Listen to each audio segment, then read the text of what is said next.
आज डिसाइड होने वाला है कि एलन एक नॉर्मल बच्चा है या इस दुनिया का फ्यूचर मॉन्स्टर। सिर्फ 5 साल की उम्र, लेकिन पावर ऐसी जो पूरे शहर को हिला सकती है।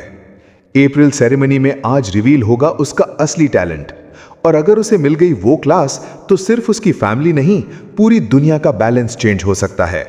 आज एलन अपनी किस्मत खुद लिखने वाला है। लास्ट एपिसोड में एलन सिटी पहुंच चुका था और अब शुरू होती है अप्रैल सेरेमनी। अब एलन अपने फादर रेन और कैरन के साथ सिटी के अंदर आ चुका था। चारों तरफ भीड़ थी और हर तरफ उसी अप्रैल सेरेमनी की चर्चा हो रही थी। वहां उसने बाकी बच्चों को भी देखा और तभी उसे एक बात साफ महसूस हुई कि वो लोग सच में बहुत गरीब थे, क्योंकि वहां मौजूद लगभग सभी बच्चों ने महंगे और साफ सुथरे कपड़े पहने हुए थे। सिर्फ एलन और उसके जैसे कुछ लोग ही साधारण कपड़ों में थे। लोग उन्हें लो क्लास या सर्फ कहकर बुलाते थे।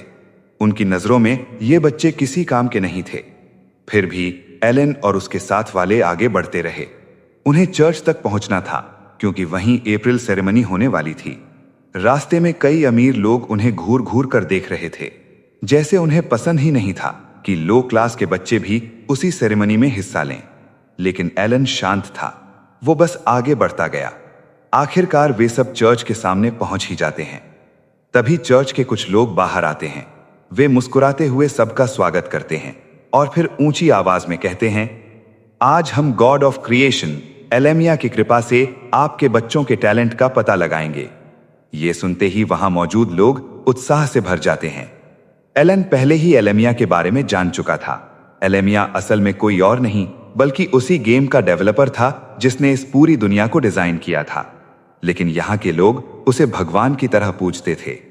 अब सब लोग चर्च के अंदर वाले रूम तक पहुंच जाते हैं और जैसे ही एलन की नजर सामने जाती है, वो देखता है उस डेवलपर यानी गॉड एलेमिया की एक विशाल मूर्ति वहां स्थापित है। सच में उन्होंने गेम के डेवलपर को भगवान मानकर उसकी बड़ी प्रतिमा बनवा दी थी। एलन उस मूर्ति को कुछ देर तक ध्यान से देखता रहता है। आज उसी भगवान के सामने उसकी किस्मत तय होने वाली थी। लेकिन तभी चर्च के मेंबर्स आगे आते हैं और सबको समझाने लगते हैं कि ये अप्रैल सेरेमनी आखिर काम कैसे करेगी। वो बड़े सलीके से पूरी प्रक्रिया बताने लगते हैं। उसी दौरान एलन के दिमाग में एक झटका सा लगता है। उसे याद आता है इलीमिया नाम के उसी शख्स ने उसे पिछले जन्म में वो रहस्यमयी लेटर भेजा था। मतलब जिसे यहां लोग भगवान मान रहे हैं, वो असल में उसी गेम का डेवलपर था। एलन के मन में कई सवाल घूमने लगते हैं, लेकिन फिलहाल उसका ध्यान सेरेमनी पर था। अब एक एक करके बच्चों की अप्रैल सेरेमनी शुरू होने वाली थी। चर्च का एक सदस्य आगे आता है और ऊंची आवाज में कहता है, हम हर बच्चे को एक एक करके यहां बुलाएंगे। जैसे ही वो इस मैजिकल क्रिस्टल बॉल को छुएगा, उसके मैजिकल एट्रीब्यूट्स और बाकी क्षमताएं सामने आ जाएंगी। सबकी नजरें अब उस चमकती हुई क्रिस्टल बॉल पर टिक गई थीं। सबसे पहले जिस बच्चे का नाम पुकारा गया वो था पुलमस। वो इस गांव के चीफ का बेटा था।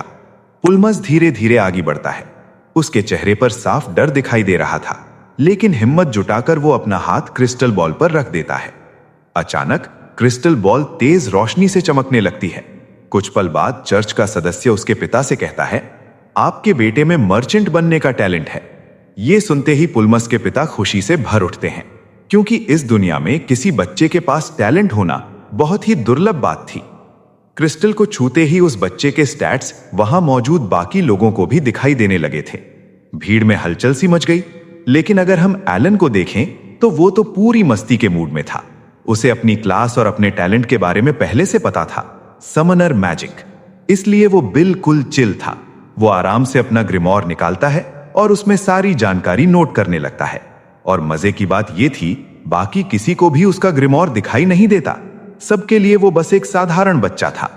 तभी अगला नाम पुकारा जाता है और अब एक और बच्चा आगे बढ़ने वाला था।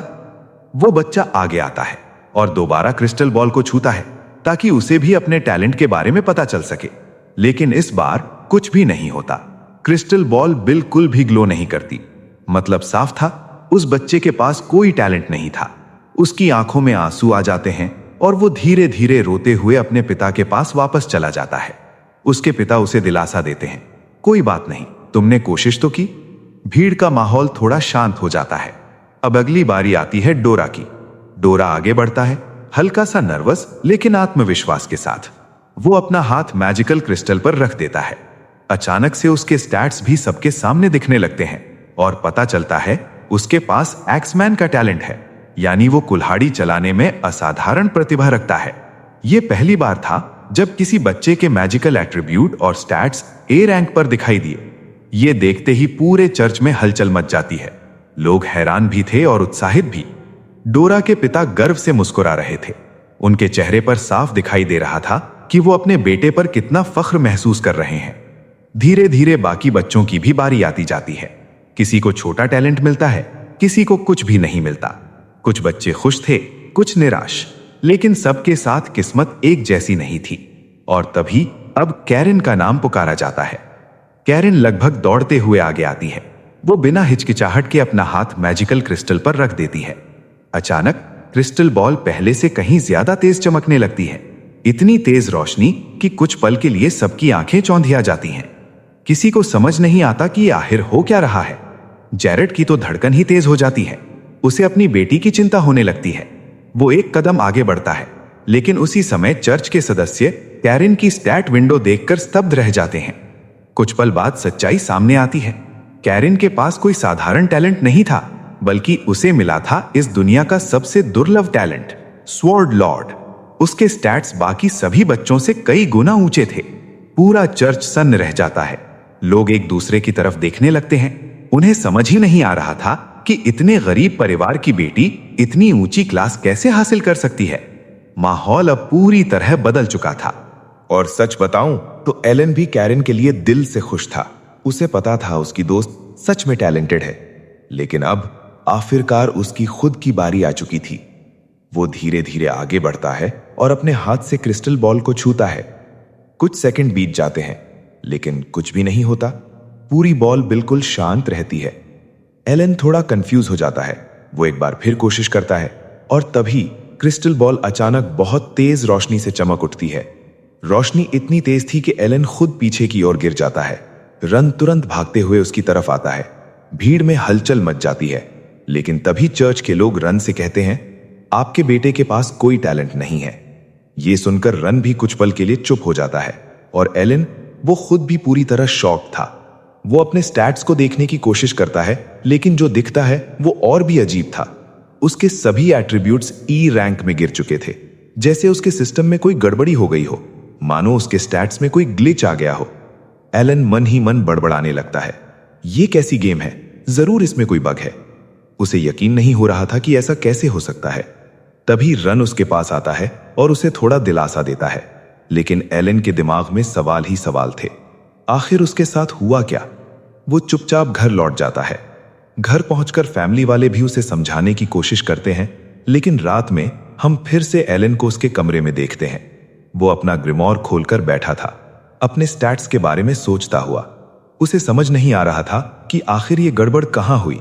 शायद इसलिए क्योंकि उसने हेल मोड चुना था। मतलब साफ था उसे बाकी लोगों से कई गुना ज्यादा मेहनत करनी पड़ेगी, तभी वो बाकी लोगों के बराबर पहुंच पाएगा। अगली सुबह एलन की फैमिली कैरेन के घर जाती है। वहां उसके स्वॉर्ड लॉर्ड टैलेंट का जश्न मनाया जा रहा था। सब लोग मिलकर खुशी मना रहे थे। कैरेन को इतना बड़ा टैलेंट मिला था जिसकी इस दुनिया में बहुत वैल्यू थी। मैटिल्डा ने थोड़ी बहुत शराब का भी इंतजाम कर रखा था। सब खुश थे सिवाय रन के। रन जेरेड से कहता है, तुम लोग ही पार्टी करो। एलन को एक पल के लिए लगा कि कहीं उसके पिता को जलन तो नहीं हो रही। आखिर कैरेन के पास स्वॉर्ड लॉर्ड जैसा टैलेंट था और उसके पास कुछ भी नहीं।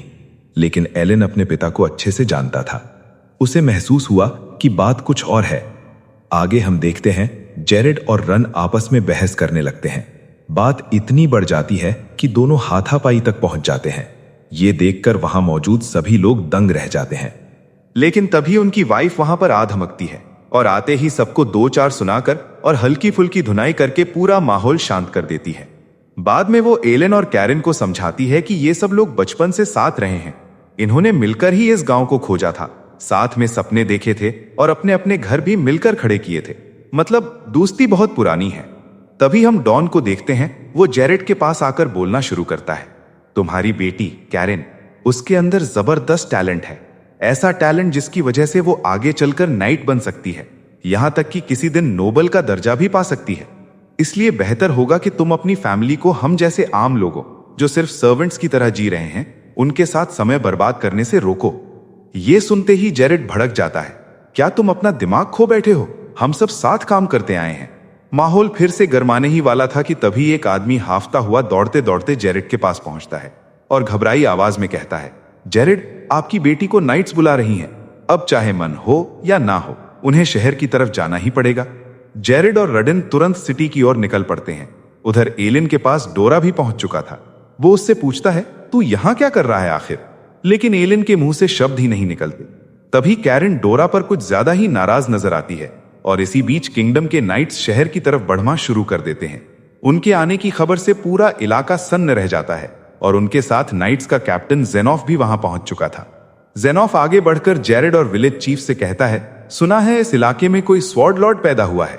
जेरेड सीधा जवाब देता है, हाँ, आपने सही सुना, वो मेरी बेटी है। तभी कैरन भी दौड़ती हुई वहां आ पहुंचती है। जेनॉफ इसे ऊपर से नीचे तक देखता है और हल्की हंसी के साथ कहता है, तो ये 5 साल की बच्ची ही स्वॉर्ड लॉर्ड है। मुझे तुम्हारी बातों पर जरा भी भरोसा नहीं है, इसलिए मैं खुद इसका टेस्ट लूंगा। टेस्ट? ये शब्द सुनते ही सब लोग चौंक जाते हैं। सभी समझ रहे थे कि नाइट्स का कैप्टन आखिर किस तरह की परीक्षा लेने वाला है। जेनॉफ फिर ठंडी आवाज में कहता है, मुझे ना इस लड़की पर भरोसा है ना तुम लोगों पर, इसलिए ये लड़की मेरे एक आदमी के साथ 1-on-1 ड्यूल करेगी। ये सुनते ही जेरेड और बाकी गांव वाले आग बबूला हो जाते हैं। आखिर कैरन अभी सिर्फ 5 साल की है और जेनॉफ उसे सीधा वाइस कमांडर लैब्रेंट के खिलाफ उतारने की बात कर रहा है, जो अपनी जबरदस्त ताकत और खतरनाक स्किल्स के लिए जाना जाता है। लेकिन हालात ऐसे थे कि उनके पास मना करने का कोई रास्ता नहीं था। मजबूरी में कैरन को यह ड्यूल स्वीकार करना पड़ता है।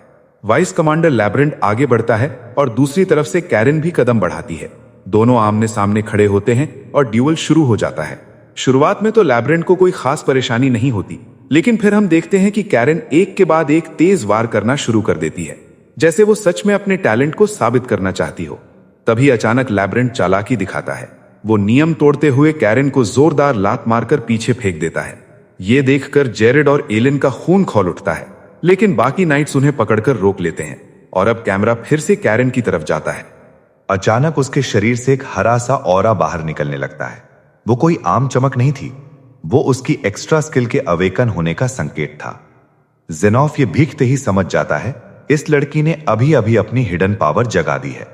अब कैरन पहले वाली 5 साल की बच्ची नहीं लग रही थी, उसकी मौजूदगी ही बदल चुकी थी।